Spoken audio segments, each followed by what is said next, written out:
दोस्तों, कहानी की शुरुआत होती है एक गैराज से, जहां एक बंदा गैराज ओनर से ऑल्टरनेटर लेने आया है। प्राइस है $800, पर उसके पास है सिर्फ 300। वो बंदा बार बार ओनर को रिक्वेस्ट करता है, भाई प्लीज़, मैं डिलीवरी वाला हूँ, वैन के बिना मेरी रोजी रोटी रुक जाएगी। लेकिन गैराज वाला सीधे साफ कह देता है, पैसा लाओ वरना यहाँ से निकल जाओ। और यहीं से हमें समझ आता है कि ये आदमी कितना डेस्परेट है। तभी उसकी नज़र टेबल पे रखे एक वॉलेट पर पड़ती है और उसी वक्त उसकी बेटी का कॉल आता है। बेटी स्कूल के बाहर वेट कर रही होती है, लेकिन वो कॉल नहीं उठाता क्योंकि उसका ध्यान सिर्फ उस वॉलेट को चुराने पे लगा होता है। थोड़ी देर बाद उसकी वाइफ एमी का कॉल आता है। वो गुस्से में पूछती है, तुम अपनी बेटी को क्यों इग्नोर कर रहे हो? और बंदा बस ये बोलता है, मैं फंसा हुआ हूँ यार, प्लीज़ तुम पिक कर लो उसे। एमी गुस्से में फ़ोन कट कर देती है।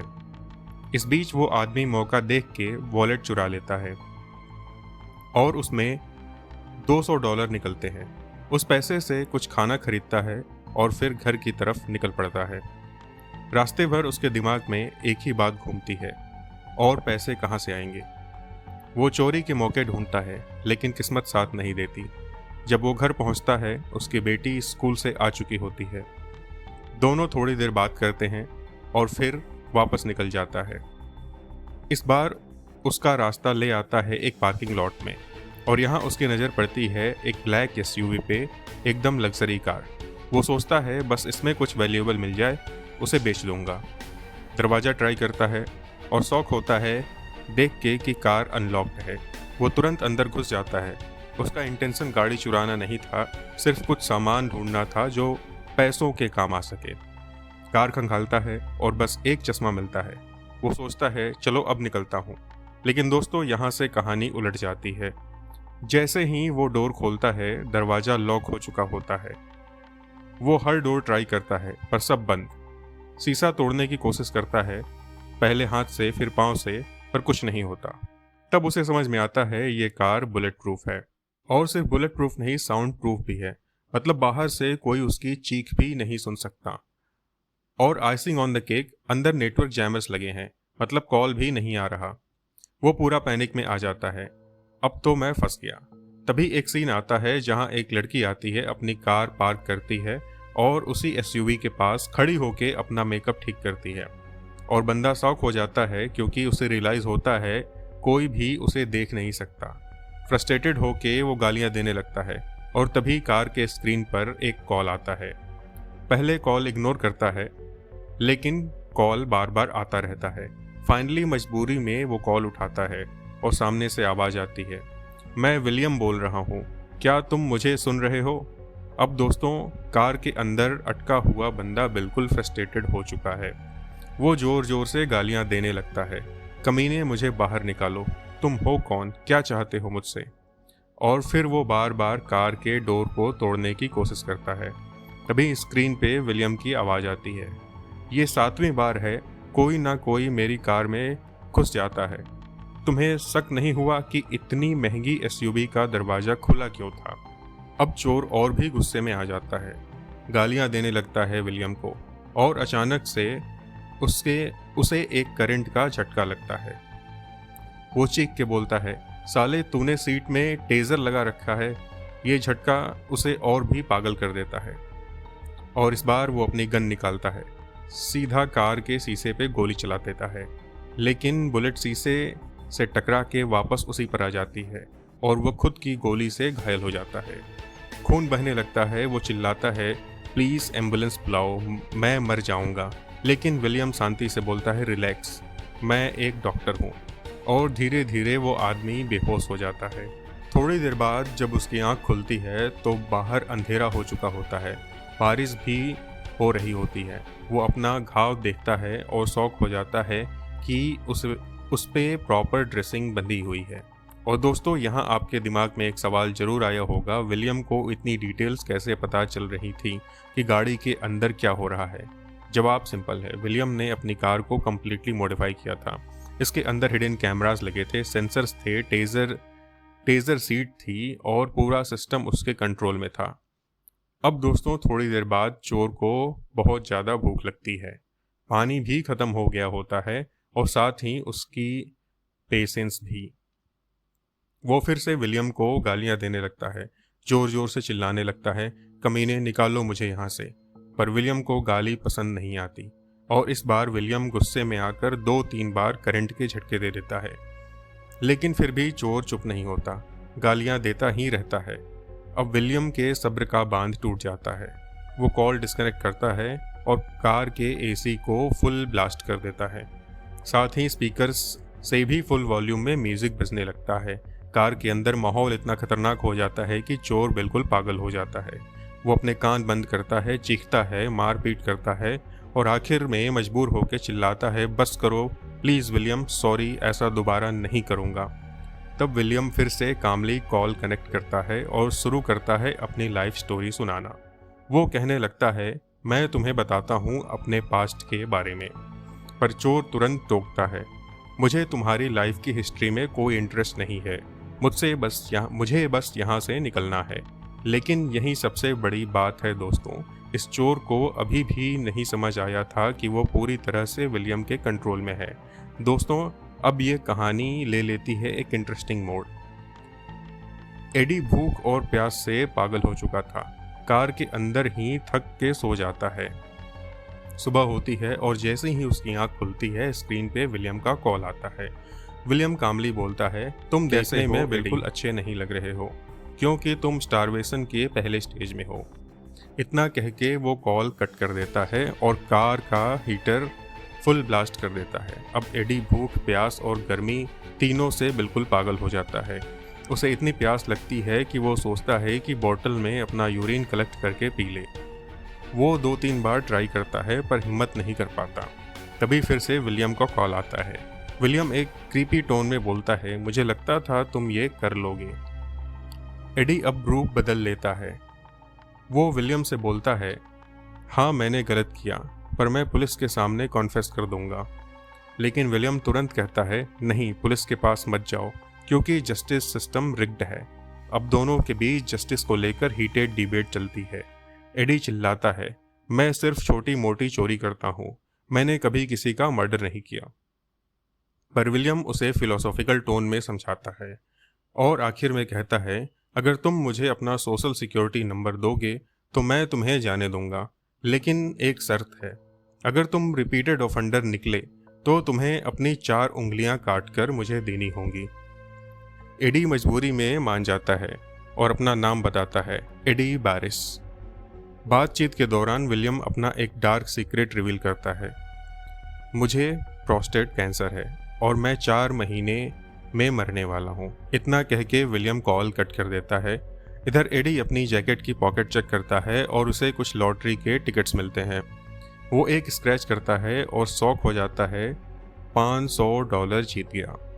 ये देखकर एडी हंसने लगता है, एकदम जोर से।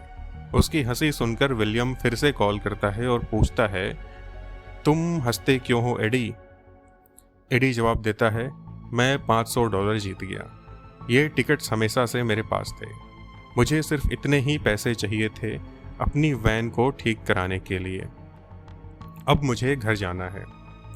पर विलियम शांति से कहता है, अब हम दोनों घर नहीं जा सकते क्योंकि तुमने मेरे बारे में सही कहा था एडी, मैं एक साइको हूँ। एडी विलियम से कहता है, मैंने तुम्हें अपना सोशल सिक्योरिटी नंबर दे दिया है, अब मुझे पानी और खाना दो। विलियम कामली जवाब देता है, बिल्कुल, मैं ऑलरेडी कार की सीट पे पानी रख चुका हूँ जब तुम्हें स्टिच करने आया था। पर अब उसे भूख लगी थी। वो विलियम से खाना मांगता है। विलियम बोलता है, ग्लोव बॉक्स खोलो, वहाँ मिलेगा। एडी ग्लोव बॉक्स ओपन करता है पर अंदर खाना नहीं बल्कि एक इलेक्ट्रिकल कंट्रोल सिस्टम होता है। उसे समझ आता है कि अगर वो एक स्विच को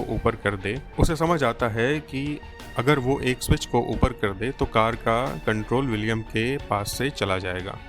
तभी एडी विंडो से बाहर देखता है और सामने वाले बिल्डिंग की टेरेस पे एक बुढ़ा आदमी नजर आता है। उसे लगता है यही विलियम है और जैसे ही वो बुढ़ा टेरेस से अंदर चला जाता है, एडी सोचता है कि यही सही मौका है। वो तुरंत स्विच की तरफ हाथ बढ़ाता है, लेकिन तभी विलियम कॉल कर देता है और कार को रिमोटली स्टार्ट करके फुल स्पीड में भगा देता है। एडी शॉक हो जाता है और उसे और भी शौक लगता है जब विलियम उस कार को सीधा ले जाता है एडी के घर के बाहर। विलियम ने एडी का रिकॉर्ड चेक किया था। उसे पता चला कि एडी ने अपनी वाइफ को 2 साल से सपोर्ट मनी नहीं भेजी। अब विलियम गाड़ी घुमाकर एडी की बेटी सरा के स्कूल के बाहर ले जाता है। सरा स्कूल से बाहर निकलकर वेट कर रही होती है, पर उसे पता था कि उसके पापा आज भी नहीं आएंगे। वो साइकिल उठाती है और अकेली ही निकल जाती है। विलियम तभी कार को उसके पीछे भगा देता है। सीन इतना हॉरिफाइंग होता है कि एडी कार के अंदर चिल्लाता है, please William, don't do this. मेरी फैमिली को इसमें मत घसीटो। मुझे जो करना है वो करो, पर मेरी बेटी को छोड़ दो।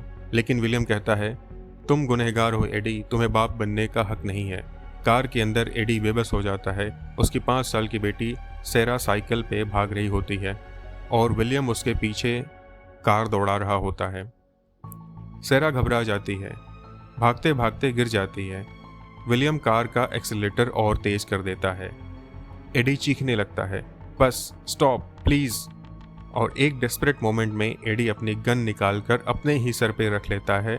वो ट्रिगर दबा देता है, पर गोली नहीं चलती। तब एडी शॉक में देखता है कि विलियम ने उसकी गन से पहले ही बुलेट्स निकाल दी थी। सेरा बच जाती है, पर एडी के दिल की धड़कन अभी भी रुकी नहीं थी। वो विलियम से चीख के पूछता, जब तुम मुझे मारना ही चाहते हो तो मुझे बचाया क्यों? विलियम ठंडी हंसी के साथ जवाब देता है, किसने कहा मैं तुम्हें मारना चाहता हूँ? मैं तो बस मज़े ले रहा हूँ। जितना वक्त बचा है मैं उसे पूरा एंजॉय करना चाहता हूँ। और इतना कहकर विलियम पागलों की तरह हंसने लगता है और कार को फिर से फुल स्पीड में भगा देता है। गाड़ी चलते समय एडी खामोशी से बैठा था। मोबाइल में अपनी बेटी सेरा की तस्वीर देखता है और उसे बातें करता है। उसे एहसास हो गया था कि वो किसी भी वक्त उसे खो सकता है और अब तक उसने अपनी बेटी को जितना वक्त देना चाहिए था वो नहीं दिया। उसकी आंखों से पछतावे की झलक साफ दिख रही थी। उसने फ़ोटो को देखते हुए कहा, चाहे कुछ भी हो जाए मैं तुमसे हमेशा प्यार करूंगा। इसी बीच विलियम कार को एक सुनसान जगह ले जाकर पार्क करता है। वहां पहले से ही एक काली सेडान खड़ी थी। उसी में से कोई बाहर आया और खिड़की खोलकर बोला, hello Eddie, I am William, you are in my car. Eddie गुस्से में बड़बड़ाया, यू मदरफक। विलियम ने उसे एक जिप टाई दी और कहा, अपने हाथ बांध लो और आगे बैठ जाओ। एडी ने वैसा ही किया। विलियम भी कार में बैठा और एडी को गमे बियर्स खाने को दे दिए। एडी झुककर डैशबोर्ड से उन्हें उठाने लगा और एक एक करके खाने लगा। विलियम ने सीट बेल्ट बांधा और गाड़ी आगे बढ़ा दी। एडी झुकते हुए विलियम के हाथ पर नजर पड़ी। वहाँ एक ब्रेसलेट था जिस पर नाम लिखा था एमा। एडी को तुरंत समझ आ गया कि विलियम ये सब अपनी बेटी एमा के लिए कर रहा है। उसने विलियम को उकसाना शुरू किया और उसकी बेटी के बारे में सवाल किए। तभी विलियम ने बताया, एमा को कुछ चोरों ने उसकी आंखों के सामने गोली मार दी थी। तभी से वो अपना गुस्सा उन चोरों पर निकाल रहा था जिन्हें वो स्ट्रीट स्मार्ट कहता था। लेकिन एडी के दिमाग में कुछ और ही चल रहा था। उसे पता था कि ये सब विलियम का डिस्ट्रैक्शन है। असली खेल तो उस किल स्विच का था। जब जब एडी विलियम को ताने मारता, विलियम गुस्से में ब्रेक दबा देता ताकि एडी का सिर डैशबोर्ड से टकरा जाए और उसे चोट लगे। एडी ने मौका देखकर कहा, तो तुमने ये पूरा प्लान मुझे फंसाने के लिए बनाया? विलियम गुर्राया, मैंने कुछ नहीं बनाया, तुम खुद चोर हो, खुद आए और खुद फंस गए। एडी अचानक हंसने लगा। विलियम ने पूछा, क्यों हंस रहे हो?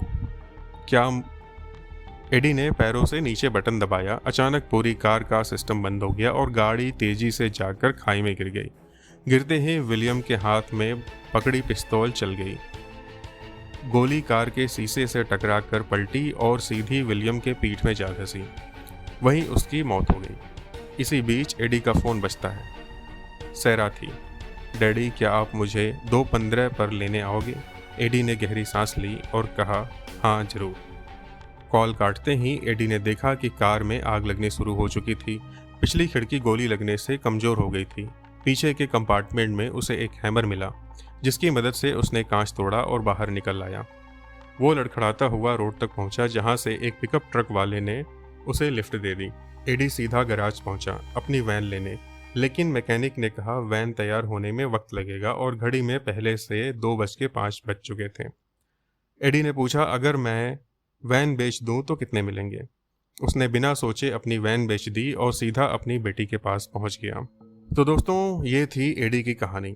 उम्मीद है आपको ये कहानी पसंद आई होगी, और अगर हाँ तो वीडियो को लाइक करें और चैनल को सब्सक्राइब करना ना भूलें, और ऐसे ही कहानियों के लिए बेल आइकन दबाएं ताकि कोई भी वीडियो मिस ना हो।